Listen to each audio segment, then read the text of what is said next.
ایک بھائی کا سوال ہے، چند دن قبل میرا ایکسیڈنٹ ہو گیا تھا جس کی وجہ سے میری ٹانگ پر پلاسٹر لگا ہوا ہے۔ ایسی صورتحال میں مجھے واش روم میں جانا اور پاکی کا خیال رکھنا بہت ہی مشکل ہو گیا ہے۔ اسی دوران مجھے احتلام یعنی نائٹ فال بھی ہو گیا، لیکن میں غسل نہیں کر سکتا۔ اب رمضان المبارک 1441 ہجری کا بابرکت مہینہ بھی شروع ہو گیا ہے۔ کیا میں جنبی حالت میں روزہ رکھ سکتا ہوں؟ مزید یہ بھی بتا دیں کہ میں غسل کے بغیر نمازیں کیسے ادا کروں؟ بہت پریشان ہوں۔ آپ کی باتیں سن کے تو میں بھی پریشان ہو گیا ہوں، اتنی ساری چیزیں آپ پہ اکٹھی آ گئی ہیں۔ پہلے ایکسیڈنٹ ہوا، ٹانگ ٹوٹ گئی، اس پہ پلسٹر ہوا، پھر آپ کو اطلام بھی ہو گیا، اوپر سے رمضان بھی شروع ہو گیا۔ اچھا، یہ ہنسنے کا مقصد قطعاً یہ نہیں ہے کہ کوئی کسی کی تکلیف کا مذاق اڑانا ہے۔ میں اس سوال کے اوپر مجھے ہوا کہ اتنی ساری چیزیں بھی اکٹھی آ سکتی ہیں کسی کے اوپر۔ سر پریشان ہونے کی ضرورت نہیں ہے، اس میں بہت بڑی رحمت چھپی ہوئی ہے۔ میں آپ کو بتاؤں، میرے آفس کے ایک کلیگ، بس وہ نام کے دیندار تھے، ہے حافظ قرآن تھے، لیکن آپ کو پتا ہے نا، میں نے کئی بار بتایا کہ حافظ ہوئے اور دین چھڑ جائے تو سر پھر شیطان بھی کہتا ہے کہ پائی تو میرے تو ہوتے ہیں۔ اچھا، نارمل زندگی بھی گزر رہی تھی۔ ایک دن صبح کے وقت وہ شفٹ کی گاڑی میں آفس آ رہے تھے، تو اس دن بارش ہوئی بھی تھی تو پھسلن تھی، ایک اشارے کے اوپر ٹرک کھڑا تھا آلریڈی، تو یہ فرنٹ سیٹ پہ ان کو بیٹھنے کا بڑا شوق تھا، یہ فرنٹ سیٹ پہ بیٹھے ہوئے تھے۔ تو وہ ڈرائیور نے بریک لگائی تو بریک تو لگ گئی، لیکن وہ چونکہ ڈھلوان پہ آلریڈی روڈ تھی تو وہ ٹائروں سمیت ہائیسٹ جو ہے نا وہ جا کے لگی ٹرک کو۔ تو یہ فرنٹ سیٹ پہ تھے، ان کی ایک ٹانگ جو ہے نا وہ ٹوٹ گئی، 6 مہینے کے لیے کم از کم بیڈ پہ پڑ گئے۔ کہتے ہیں میں تو پریشان ہو گیا اپنی زندگی سے کہ میں کیا کروں۔ کہتے ہیں جی کئی سال پہلے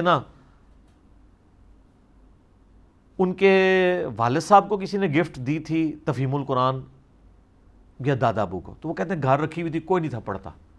تو کہتے ہیں میں نے کہا میں فارغ ہی ہوں یار، میں حافظ بھی ہوں، چلو کم از کم میں یار قرآن ایک دفعہ ترجمے سے پڑھ کے تو دیکھوں قرآن کیا کہتا ہے۔ سر وہ ٹانگ کیا ٹوٹی ہے، ان کی قسمت جاگ اٹھی۔ تفہیم القرآن انہوں نے 6 مہینے میں مکمل کی، ٹھیک ہے۔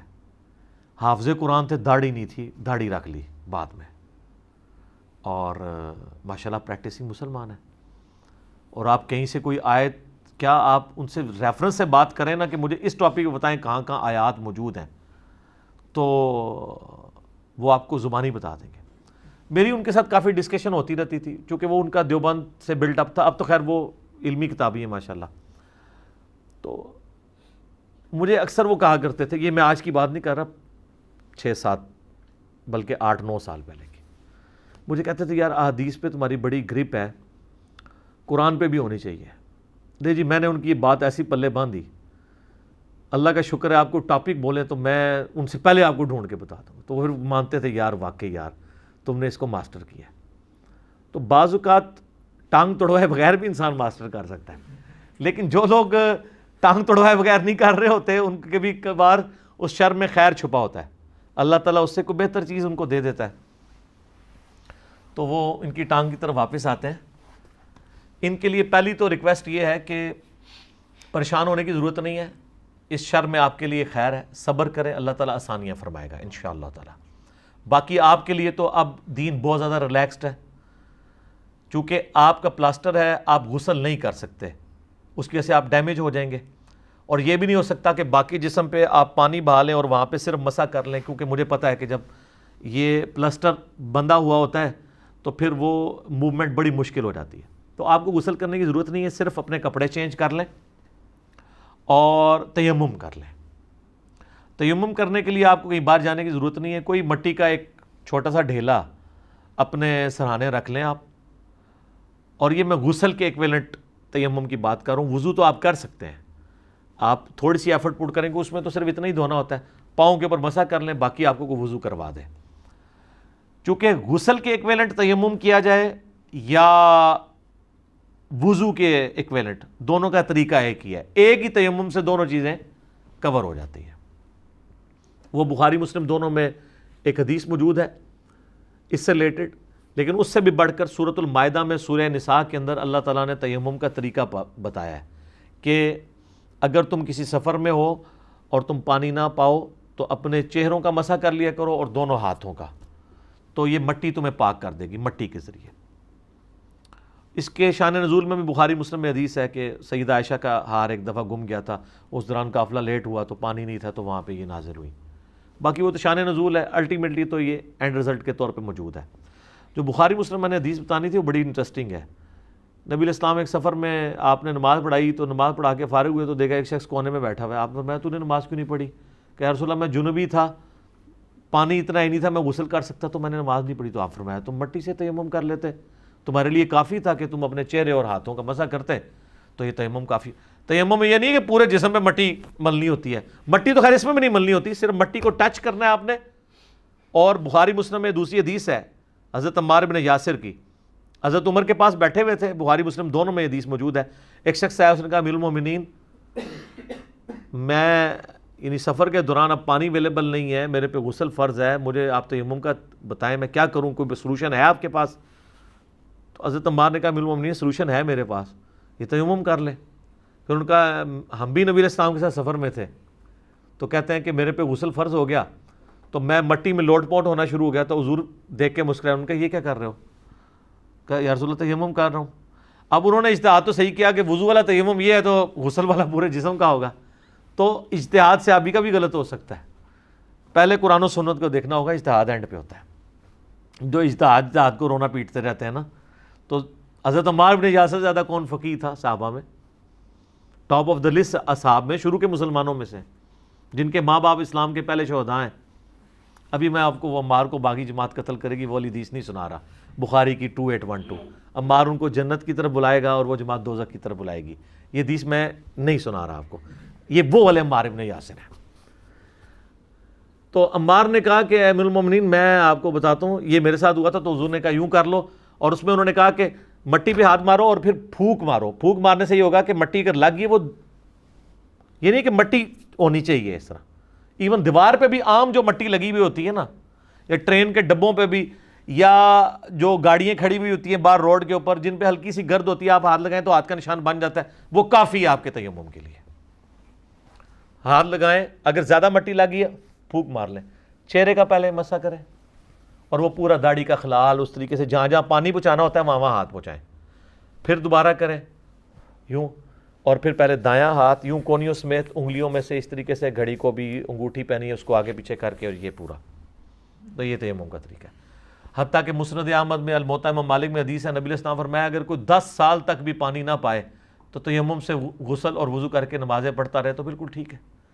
ابو داؤد میں حدیث ہے، نبی علیہ السلام فرمایا کہ اگر کسی کو پانی نہیں ملا اور اس نے تیمم کر کے نماز پڑھی تو اس کو اپنی نماز لوٹانے کی حاجت نہیں، اور اس نے نماز نہ لوٹائی تو اس نے سنت پہ عمل کیا کہ نبی علیہ السلام بھی نہیں لوٹاتے تھے، اور اگر نماز لوٹا دی تو اللہ اس کے لیے دوہرا اجر لکھ دے گا، یعنی وہ نفلی عبادت شمار ہو جائے گی، وہ غلوب میں بھی نہیں جائے گی، وہ بھی اللہ تعالیٰ اس کو انڈورس کرے گا۔ تو یہ تیمم کا غسل کے ایکویلنٹ آپ کریں یا وضو کے ایکویلنٹ، ایک ہی طریقہ ہے، اور غسل کے ایکویلنٹ جب آپ کریں گے آٹومیٹکلی وضو تو اس میں کور ہو ہی جائے گا۔ اور جب تک پانی پہ آپ قادر نہ ہو جائیں، قادر ہونے کا مطلب ہے کہ آپ کی صحت نہ آ جائے، یہ پانی آپ کو اویلیبل ہو جائے، یا اویلیبل تو ہے صحت نہیں ہے تو آپ قادر نہیں ہوئے، اس وقت تک آپ چلائیں، 10 سال بے شک چلائیں، پوری زندگی چلائیں۔ اگر آپ کو موت کا ڈر ہے یا کوئی زیادہ تردد کا ہے تو لا یکلف اللہ نفسا الا وسعها، اللہ تعالیٰ کسی جان پہ اس سے بڑھ کے تکلیف نہیں ڈالتا۔ بعض اوقات آپ اٹھے ہیں اور آپ نے دیکھا ہے کہ طلوع فجر میں 5 منٹ رہ گئے اور آپ جنبی ہیں، غسل کریں گے تو نماز قضا ہو جائے گی، چھوڑ دیں، آپ فوراً تیمم کریں، نماز پڑھ لیں۔ کپڑے چینج کرنے کا ٹائم ہے تو کر لیں، ادروائز کپڑے بھی چینج کرنے کی ضرورت نہیں ہے، کیونکہ آپ اس وقت خوف کی حالت میں، وہ ٹائم ہی تھوڑا ہے، خوف ہے سورج نکلنے کا، تو اس وقت بھی آپ تیمم کر سکتے ہیں۔ یہ اللہ نے اتنی بڑی اس امت کے لیے خوبی رکھ دی ہے، اتنی بڑی آسانی دے دی ہے کہ آپ اسے پوری زندگی ویل کرتے رہیں، اور یہ اسی قسم کے مشورے دینے چاہیے۔ ابو داؤد میں ابن ماجہ میں ایک حدیث ہے، ایک سفر کے دوران ایک صحابی کو زخم لگا سر پہ اور وہ جنبی ہو گیا، جس طرح ان کی ٹانگ والا معاملہ ہوا ہے۔ صحابہ سے مشورہ کیا تو بعض صحابہ نے کہا نہیں یہ تو بندہ پلید ہو گیا، تو ابھی تو نماز تو نہیں پڑھ سکتا، تو نہا، سخت سردیوں کی رات تھی، وہ بیچارہ نہایا اور مر گیا ٹھنڈ لگنے سے، شہید ہو گیا۔ حضور علیہ السلام تک خبر پہنچی، آپ بڑے ناراض ہوئے، آپ نے فرمایا کہ اگر تم لوگوں کو علم نہیں تھا کم از کم کسی علم والے سے مشورہ تو کر لیتے. تم لوگوں نے خود ہی ایک فیصلہ سنا دیا. یہ پھر اجتہاد کی باری آ گئی کہ صحابہ نے اجتہاد کیا, بندہ ہی مارا گیا. حضور نے کہا کسی اہل علم سے آ کے پوچھو. تو نبی علیہ السلام فرمایا کہ اللہ نے جب تیمم کی اجازت دی ہے تمہیں تیمم کا مشورہ دینا چاہیے تھا. تم لوگوں نے پکڑ کے بندہ مار دیا کہ ایک زخمی بندے کو کروا کے. یہاں بھی کئی لوگ ہوتے ہیں, وہ بعض اوقات ان کا زخم یا بیماری ایسی نوعیت کی ہوتی ہے کہ اگر آپ اس کو غسل کروائیں گے تو بڑھ جائے گی. بعض بیماریاں تو ایڈریس ہوتی ہیں نہانے سے, لیکن بعض بڑھ جاتی ہیں, اس میں تو آپ یہ مشورہ نہیں دیں گے. عام حالت میں بھی آپ کی ٹانگ نہ بھی ٹوٹی ہو, آپ صحت مند ہیں اور آپ کا پریویس ایکسپیرینس ہے کہ جب کبھی آپ ٹھنڈے پانی سے نہائے تو آپ کو بخار چڑھ گیا, تو سر آپ کو کوئی ضرورت نہیں غسل کرنے کی. آپ تیمم کر کے فجر کی نماز پڑھیں, دن کے وقت جب سورج نکلے تھوڑا ریلیکس ہوں, گرم پانی اویلیبل ہو, اس وقت آپ غسل اتار لیں اور وہ فجر آپ کی ہو گئی. جناب یہ بہت آسانی ہے دین کے اندر, بہت آسانی ہے. اس کے لیے گھر میں کوئی گملہ رکھ لیں جس میں مٹی ہو, یا مٹی کا ایک ڈھیلا رکھ لیں. ویسے تو فقہ حنفی میں ہے کہ زمین کی جنس کی کوئی چیز ہو جائے, چونا ہو جائے, ایون ماربل کا پتھر جو پالش ہوا نہ ہو, لیکن اس میں احتیاط نہیں, احتیاط مٹی تک ہی آپ رہیں, جو مٹی کا ہی ذکر قرآن میں اور احادیث کے اندر آیا ہے, تو آپ رکھ لیں. اور اس میں مٹی کا ساتھ لگنا ضروری نہیں ہے. ایک ڈھیلا ہے اس پہ آپ نے ہاتھ رکھ, بس صرف ٹچ ہی کرانا ہے. وہ ایک اللہ تعالیٰ نے ایک سنت والا معاملہ رکھا ہے. باقی یہ جتنی نجاستیں ہیں نا, یہ حکمی نجاستیں, یہ حقیقی نہیں ہیں. بخاری مسلم میں حدیث ہے, حضرت ابو ہریرہ کہتے ہیں کہ ایک دن میں گھر سے باہر نکلا, نبی علیہ السلام چہل قدمی کر رہے تھے, تو میں بھی حضور کے ساتھ چل پڑا. تو تھوڑی دیر بعد مجھے یاد آیا میں تو جنوبی ہوں, تو میں چپ کر کے پیچھے سے کھسک گیا, غسل کر کے واپس آیا. تو آپ نے فرمایا کدھر چلا گیا تھا بتائے بغیر ہی؟ حضور تو اپنی باتیں کر رہے تھے, وہ پیچھے پیچھے تھے. کہ یا رسول اللہ میں ناپاک تھا تو غسل کرنے کے. آپ فرمایا مومن تو کبھی ناپاک نہیں ہوتا. یعنی یہ حکمی نجاست ہے, حقیقی نہیں ہے. وضو کا نہ ہونا نماز کے لیے حکمی نجاست ہے,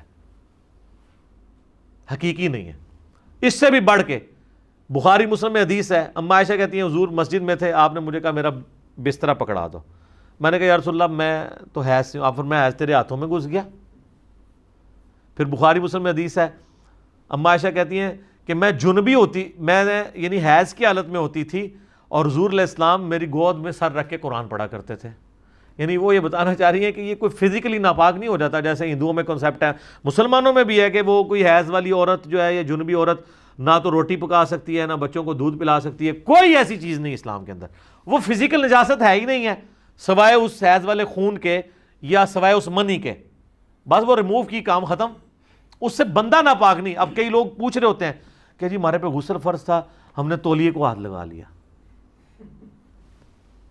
تولیے کو اگر منی لگ گئی پھر تو ناپاک ہے, اور اگر آپ کا ویسے ہاتھ لگا ہے یا ایون گیلا ہاتھ بھی لگ گیا, اس کے اوپر کوئی گندگی نہیں, عام پانی کی وجہ سے تھا, کوئی مسئلہ نہیں ہے. اب یہ رمضان میں اکثر مسئلہ ہوتا ہے کہ لوگ اٹھتے ہیں نا, وہ جناب کہتے ہیں غسل فرض تھا جی, تو آپ سحری کریں یا غسل اتاریں. او سر آپ سحری کریں, سنت ہے. بخاری مسلم دونوں میں حدیث ہے, اما عائشہ کہتی ہیں کہ نبی علیہ السلام جب جنبی ہوتے تھے اور احتلام کی وجہ سے نہیں, یعنی مراد بیویوں کے ساتھ تعلق کی وجہ سے, تو آپ علیہ السلام سحری کرنے کے بعد طلوع فجر کے بعد غسل اتارا کرتے تھے. کئی بار ایسا بھی ہو جاتا تھا, حالانکہ آپ کو یہ پتہ ہوتا تھا میں جنبی ہوں. احتلام والے کو تو بیچارے کو پتہ ہی نہیں نہ لگتا. پھر بھی آپ طلوع فجر کے بعد, طلوع آفتاب نہیں طلوع فجر یعنی ختم سحری کے بعد غسل اتارتے تھے, پہلے سحری کر لیتے تھے. تو یہ اما عائشہ نے بتا دیا کہ آپ غسل ضروری نہیں ہے, آپ رکھیں بے شک, روزے پہ کوئی فرق نہیں پڑتا. اس طریقے سے لوگ پوچھ رہے ہوتے ہیں جی روزے کے دوران اگر کسی کو نائٹ فال ہو جائے, احتلام ہو جائے, کوئی فرق نہیں پڑتا, روزہ نہیں ٹوٹتا اس چیز سے, کیونکہ یہ آپ کے اختیار میں نہیں تھا. بلکہ بخاری مسلم میں جو حدیث ہے نا سیدہ عائشہ والی, اس میں یہ بھی آتا ہے کہ حضرت ابو ہریرہ نبی علیہ السلام کی وفات کے بعد 30 سال تک یہ فتویٰ دیتے تھے کہ جس پہ غسل فرض ہے نا وہ روزہ نہیں رکھ سکتا جب تک غسل اتار نہ لے. تو جا کے حضرت سیدہ ام سلمہ اور سیدہ عائشہ سے جب لوگوں نے مسئلہ پوچھا تو انہوں نے کہا کہ یہ ابو ہریرہ کو کس نے بتا دیا ہے؟ نبی علیہ السلام تو احترام کی وجہ سے نہیں, کسی اور وجہ سے, یعنی وہ شرم کی وجہ سے کہہ رہی تھی نا, یعنی بیویوں سے تعلق کی وجہ سے جنبی ہوتے تھے, تو آپ تو ختم سحری کے بعد غسل اتارتے تھے, سحری کر لیتے تھے, روزہ رکھ لیتے تھے. پھر حضرت ابو ہریرہ کو کسی نے آ کے بتایا, تو حضرت ابو ہریرہ نے کہا کہ یہ میں جو فتویٰ دیتا تھا یہ میرا اجتہاد تھا اپنا ذاتی, یہ نبی علیہ السلام کے ریفرنس سے میں نے کبھی بھی بیان نہیں کیا. باقی صحیح بات وہی ہے جو آپ کو ام سلمہ اور سیدہ عائشہ بتا رہی ہیں، کیونکہ وہ تو حضور کی بیوی ہیں، وہ تو خود بتا رہی ہیں، تو بات ہی ختم ہو گئی۔ اگر حضرت ابو ہریرہ جن کے پاس سب سے زیادہ حدیثیں تھیں، ان سے بھی کچھ حدیثیں اوور لک ہو سکتی ہیں، تو سر امام حنیفہ سے بھی ہو سکتی ہیں۔ مہربانی کرو، امام حنیفہ کو کیوں تسی شرمندہ کروا دے ہو بار بار؟ یہ کہتے ہیں جی امام صاحب کو نہیں حدیث پتہ چلی ہوگی رفع دین کی، فلانی فلانی، پھر میں اور طرف چل پڑوں گا۔ یہاں تو اتنے بڑے صحابی اور فقیہ صحابی اور محدث صحابی، سب سے زیادہ حدیثیں یاد کرنے والے، جن کے بارے میں بخاری مسلم میں حضور کی دعا ہے،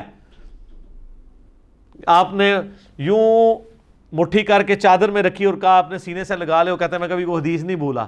یہ اس بندے کو بھی حدیث نہیں پتا تھی، 30 سال نہیں پتا لگی، تو باقی کس کھاتے میں؟ لیکن آج مبارک دور ہے جناب، ایک ایک امام نے جو محنت کی ہے نا اپنی اپنی زندگیاں لگا کے، ایک ٹچ کے اوپر آپ کے پاس ہے ہزاروں سال کا علم۔ یہ اللہ نے اس مبارک دور میں آسانی کر دی ہے الحمدللہ۔ یعنی بڑے بڑے ائمہ کے پاس اتنی حدیثیں نہیں تھی جتنی ہمارے پاس، انہی کی محنت سے ہمارے پاس ہے۔ اچھا یہ جب میں باتیں کرتا ہوں کہتے ہیں اپنے آپ کو بڑا کہتا ہے، بڑا تو تب کو جب میں نے کوئی کتاب لکھ کے دی ہے، میں تو انہی اماموں کو ٹریبیوٹس پیش کرتا ہوں کہ ان کی محنت ہے۔ لیکن آج بھی وہ زندہ ہو تو وہ بھی حیران ہو جائیں کہ یار دیکھو امام بخاری امام مسلم نے تو حدیثوں کے نمبر بھی نہیں لگائے ہوئے تھے۔ امام بخاری امام مسلم کے سامنے اگر ان کی اپنی بخاری رکھ دی جائے نا اور ان کو کہا جائے کہ آپ یہ حدیث ڈھونڈیں، یہ کہاں ہے، ان سے پہلے ہمارے لڑکے ڈھونڈ سکتے ہیں، کیونکہ ہمیں نمبر پتہ ہے۔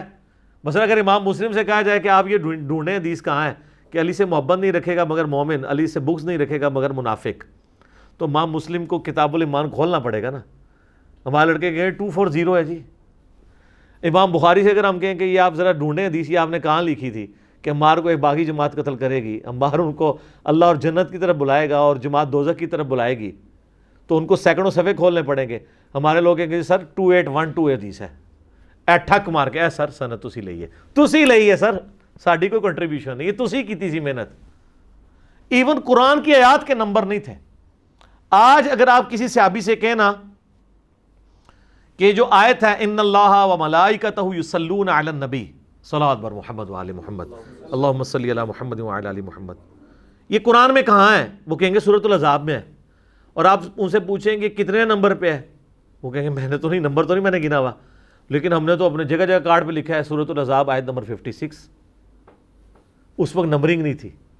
تو سر یہ جدید دور میں اللہ نے جتنا ہمیں نبی علیہ السلام کے مبارک زمانے سے دور کیا ہے نا، اتنا ہی ہمیں فیسیلیٹیٹ بھی زیادہ کر دیا ہے کہ تھوڑی سی محنت سے جناب آج آپ ہر چیز ایک ٹچ کے اوپر آپ کے سامنے، ہر زبان میں ترجمہ، مختلف فرقوں کے علماء کے ترجمے، علماء کی ترجمے نا۔ ہمیں لوگ کہتے ہیں علماء سے دور کر رہے ہیں، میں نے تو علماء سے جوڑا ہے۔ آپ کے علماء کی کوئی قدر نہیں تھی محنت کی اگر ہم لوگوں کو نہ کتابوں کے ساتھ جوڑیں۔ یہ میری زائد بھائی سے اکثر بات ہوتی ہے، اسلام 360 والے لوگ تو کہہ رہے ہیں کہ میں نے کوئی بندہ لانچ کیا ہے، انہوں نے پیرلل میں کام کیا۔ بھائی میں ان کو ضرور ہے کہ بعد میں میری واقفیت ہوئی ہے تو میں ان کو ضرور مشورہ دے دیتا ہوں، مجھ سے گائیڈ لائنز لیتے ہیں اس حوالے سے، باقی میں نے نہیں، انہوں نے انڈیپینڈنٹلی، مجھے تو بعد میں ان کا تعارف ہوا ہے۔ لیکن وہ مجھے بار بار کہتے ہیں کہ اسلام 360 کا فائدہ اس لیے ہوا کہ آپ نے لوگوں کو حدیثوں کے نمبر اور یہ لوگوں سے انٹروڈیوس کرایا، ورنہ لوگوں کو تو 360 کا کوئی انٹرسٹ ہی نہیں تھا، نہ اس کو یوز کرنے کے ساتھ تھا۔ تو دیکھیں نا یہ ساری محنت ضائع جاتی اگر ایک پلیٹ فارم سے انٹروڈیوس نہ کروایا جاتا۔ اور ہم دونوں سے زیادہ کنٹریبیوشن ان لوگوں کی ہے کہ جن لوگوں نے اس وقت میں محنت کی ہے، آج وہ اس محنت کو دیکھیں گے تو خوش ہی ہوں گے، ان کا خون ہی بڑھے گا یار تو بڑا اچھا ہو گیا۔ جس طرح ہمیں جب پتہ چلتا ہے کہ جی ہماری ویڈیوز جو ہیں وہ کسی چینل کے اوپر چل رہی ہیں، کسی یوٹیوب چینل پہ آ گئی ہیں، کسی جگہ کوٹ کیا گیا، تو خوشی ہوتی ہے کہ یار چلو لوگ اپنے طور پہ دین کا کام کر رہے ہیں۔ تو اس میں کوئی جیلسی والا فیکٹر نہیں ہوتا، خوشی والا فیکٹر ہوتا ہے۔ تو وہ تیمم والی بات تھی، وہ روزہ بھی رکھ سکتے ہیں اور اپنا غسل بھی اتار سکتے ہیں، نماز بھی پڑھ سکتے ہیں، کپڑے وغیرہ اپنے وہ چینج کر لیں۔ تو باقی موجے ماریں، جتنا عرصہ ہے یہ مسئلہ ہے تیمم کے ساتھ کام چلاتے رہیں۔ اور تیمم وہی چہرے کا مسح اور دونوں ہاتھوں کا کونیوں سمیت۔ حدیثوں میں ویسے یہاں تک بھی مسح رپورٹ ہوا ہے، کونیوں تک بھی ہوا ہے اور بغلوں تک بھی ہوا ہے، لیکن زیادہ حدیث جو ہیں کونیوں تک کی ہیں، اور وہ بہتر بھی لگتا ہے کیونکہ نماز کے لیے جو وضو کرتے ہیں وہ بھی کونیوں سمیت ہوتا ہے، تو کونیوں تک والا کر لیں۔ تو باقی نہ اس میں آپ نے پاؤں دھونے ہیں نہ سر کا مسح کرنا ہے، صرف چہرے اور دو کونیوں کا دونوں ہاتھوں کا، تو آپ کا وضو بھی ہو گیا، غسل بھی ہو گیا تیمم کے اگینسٹ، اسے تیمم کہتے ہیں، لیکن نیت ضروری ہے. ٹھیک ہو گیا.